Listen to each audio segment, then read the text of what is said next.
गौर कल देवता सब है। हम व्यास मुन्ना सिंह तूफान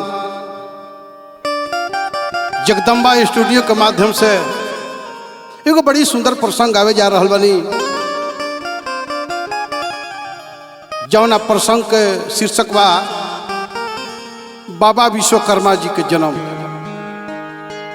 बाबा विश्वकर्मा जी के जन्म कैसे भइल, यह आज प्रसंग रउरा सब के बीचे हम परोसे जा रहा बानी। और रउरा सब से इतने हमनी के श्रद्धा लागल बा कि कम से कम ये प्रसंग सुनला के बाद हमारा चैनल के रउरा सब तनी सब्सक्राइब कर दे, एगो लाइक के बटन दबा दे।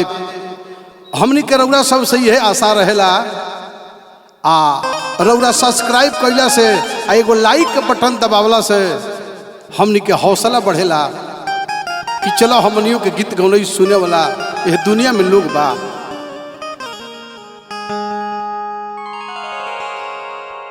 सुंदर कहानी हो, सुंदर कहानी हो, सुंदर कहानी सुनावतान जी एगो सुंदर कहानी।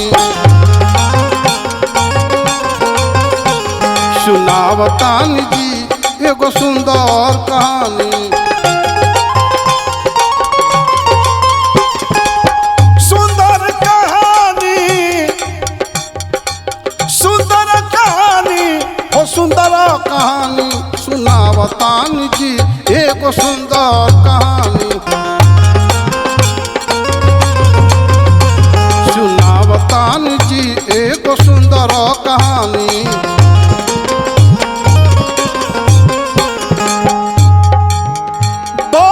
विश्वकर्मा जी हो, बाबा विश्वकर्मा जी के जन्म गावतानी। सुनावतानी जी एगो सुंदर कहानी। सुनावतानी जी एगो सुंदर कहानी।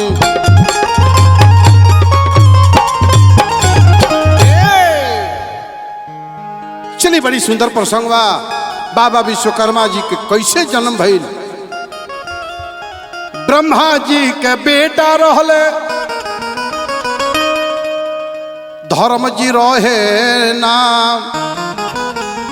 10 औरत धर्म के रहली, एक के बसु नाम।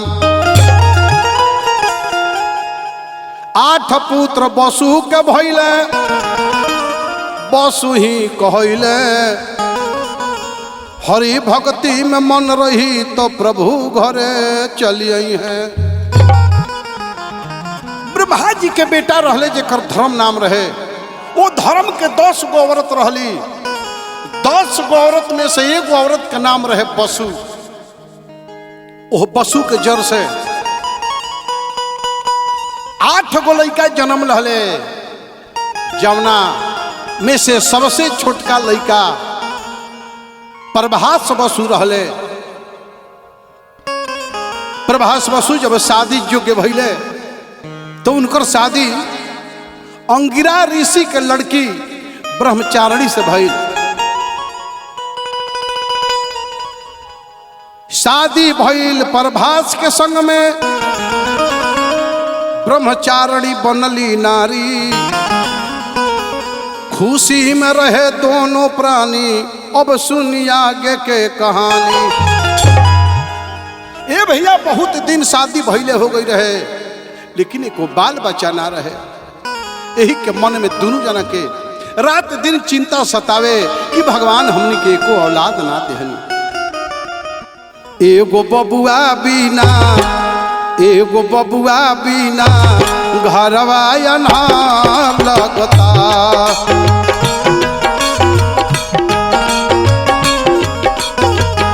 हो एगो बबुआ के बिना घरवा अन्हार लगता।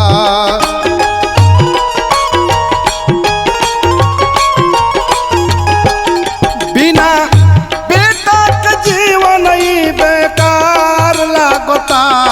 बिना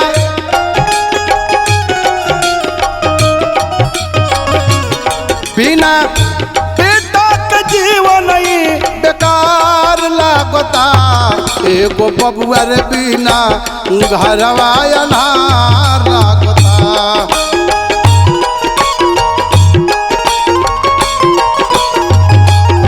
एगो बबुआ बिना घरवा अन्हार लागता।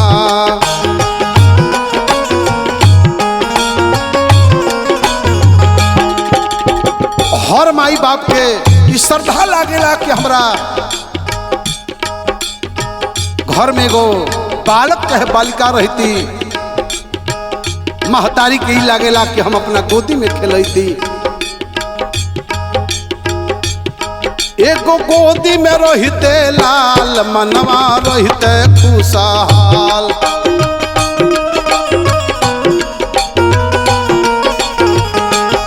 एगो गोदी में रहते लाल मनवा रहते खुशहाल।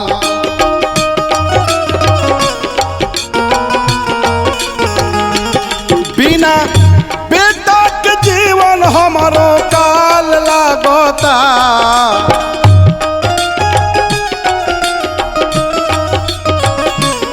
बिना बेटा के जीवन हमारो काल लागता।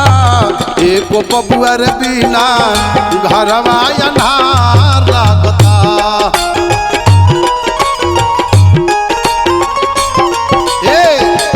एगो बबुआ के बिना घरवा अन्हार लागता।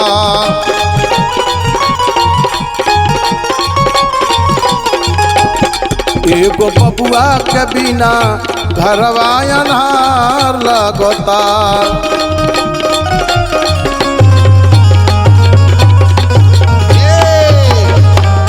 ये दोनों जना अपना मन में विचार करके घनघोर जंगल में जा तो तपस्या करे खातिर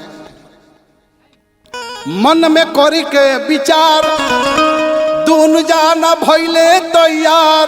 मन में करी के विचार दोनों जाना भइले तैयार। तो चलल जंगल दरबयान सोचे मनवा में।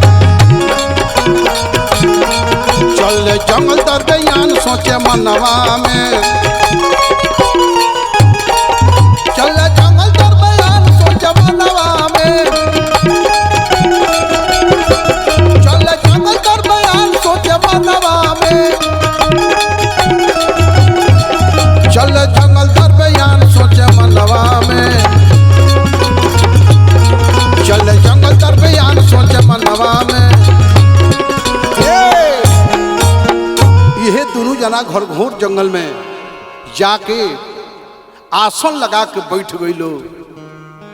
लागल तपस्या करे तो जाके कैले तपस्या। अरे लक्ष्मी जी के सैया के छोड़ी घर बार गैया के ना। दोनों जना भगवान विष्णु के तपस्या करे लागल लो। तो जाके कैले तपस्या। अरे लक्ष्मी जी के सैया के छोड़ी घर बार गैया के ना।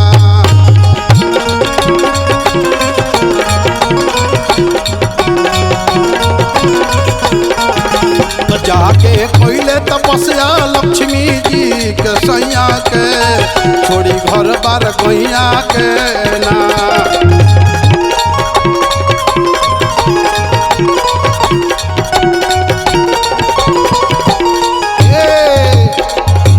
मन में बाटे ई है इच्छा कहिया पूरा हुई है प्रतीक्षा।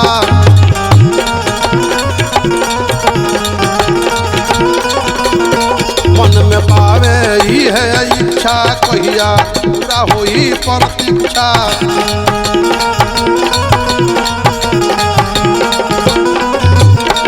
कहिया दर्शन होइत धरती हमहू पैया के लक्ष्मी जी के। अरे सैया के ना बाबा।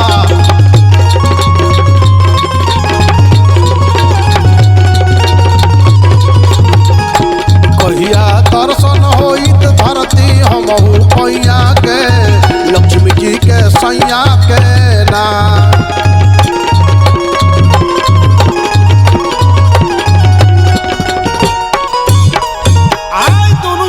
घोर तपस्या करे लागल लो।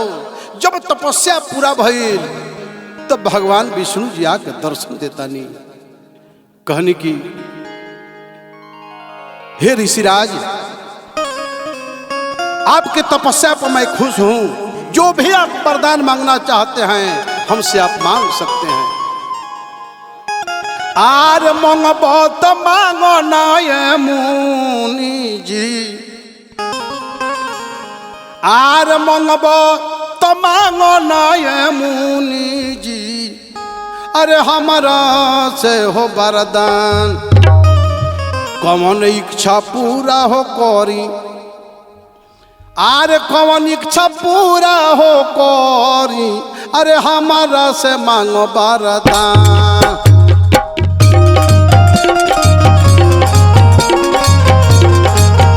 अरे मंगबो तो मांगो ना ये मुनि जी, हमारा से हो वरदान।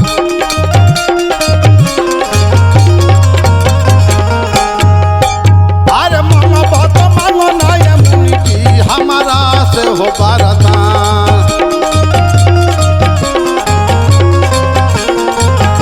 अरे कौन इच्छा पूरा हो करी, हमारा से तीत बतला। अरे कौन इच्छा पूरा हो करी, हमारा से तीत बतला।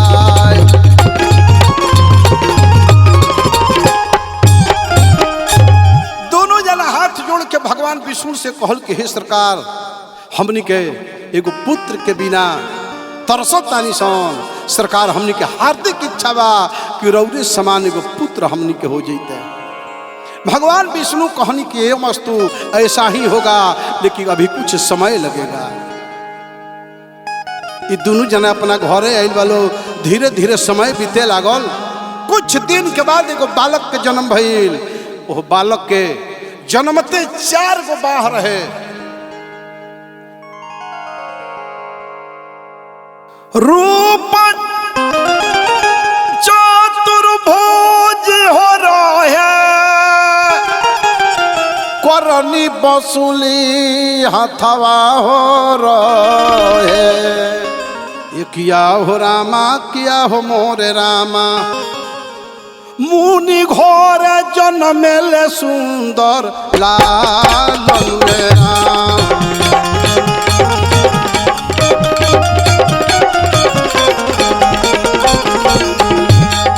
किया हो रामा, किया हो रामा। मुनि घोर जन्म सुंदर लालन राम।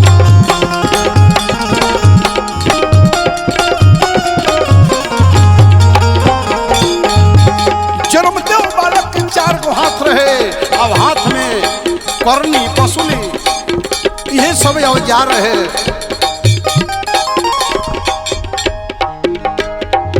मुनि जी के पूरा भइल इच्छा, जवाना के रोहे प्रतीक्षा।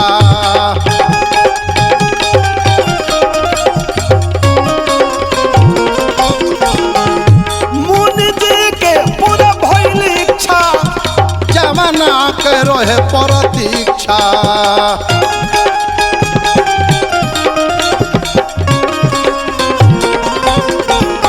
किया हो रामा, किया हो रामा। मुनि घर बाजे हत बाजन राम।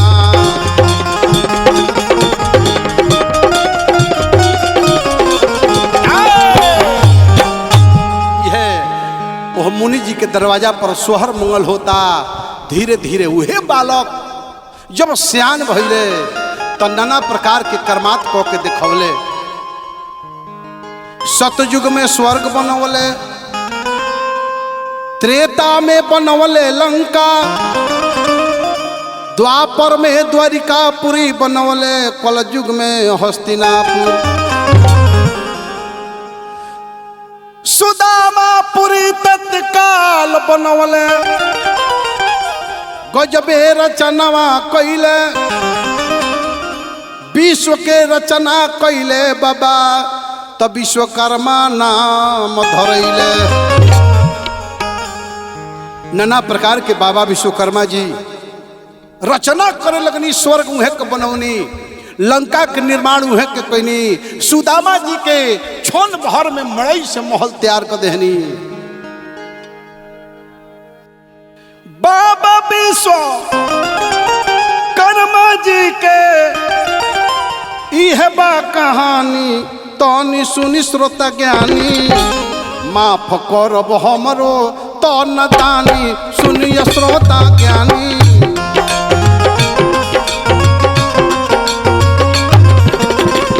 माफ करती हमरो तनी नादानी, सुनिए श्रोता ज्ञानी।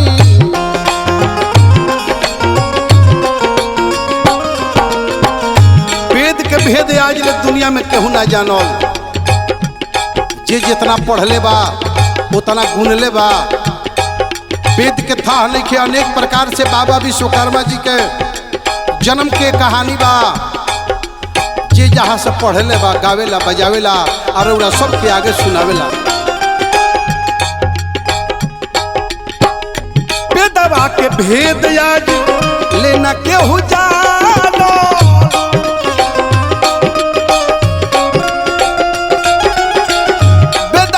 भेद आज लेना केहू जानो,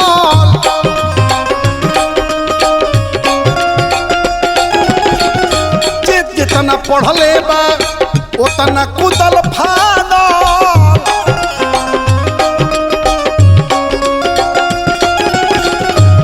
जितना पढ़ले बाटे उतना कुदल फानो।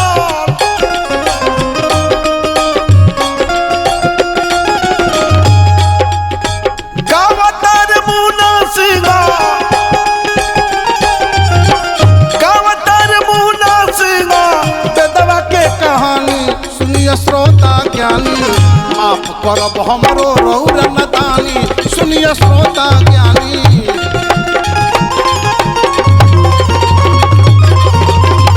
माफ करब हमरो तो नदानी, सुनिए श्रोता ज्ञानी।